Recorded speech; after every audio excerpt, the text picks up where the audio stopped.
Azərbaycan xalqı, burası İsveçrənin Basel şəhəridir. Basel şəhəri Elşadla birlikdəyik.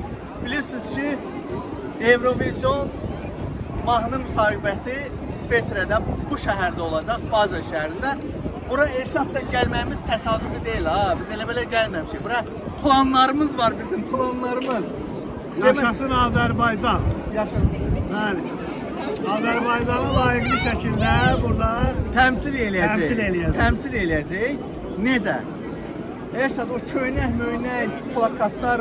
Yo, nə plakatlar ki, mən Azərbaycan bayrağı ilə gedirəm, deyirəm ki, yaşasın Azərbaycan. Elşad özü elə demək istəmir ki, o futbolda kimi bizim şəkillərimizi, zarımızı sekund eləməyəcəklər ki, bunları qoymuyorum bura. Yenə deyirəm, mən artıq yoxam. Mən o gül kimi ölkədə yaşayıram.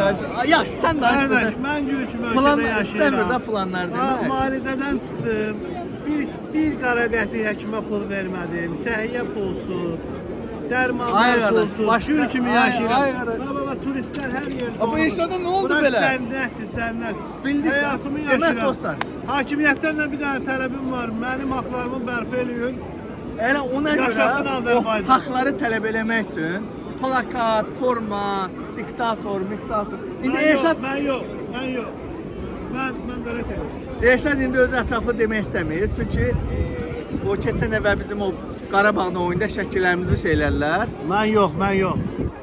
Bizi stadiona buraxmamışlar. Amma bu dəfə böyük bir sürpriz hazırlamışıq. Sokar ortadan gələn polislərə bax. Oşum.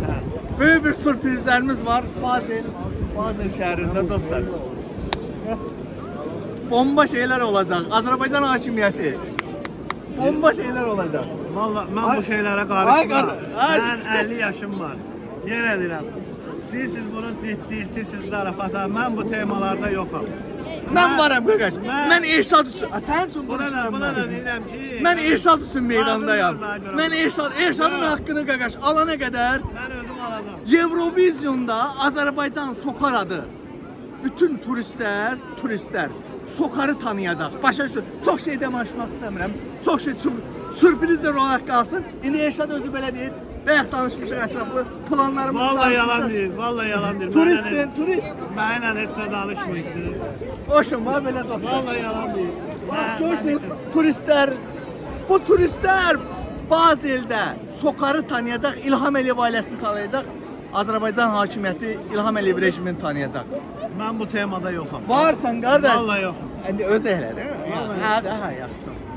Azərbaycan hakimiyyəti zeytun yağından qayracaq.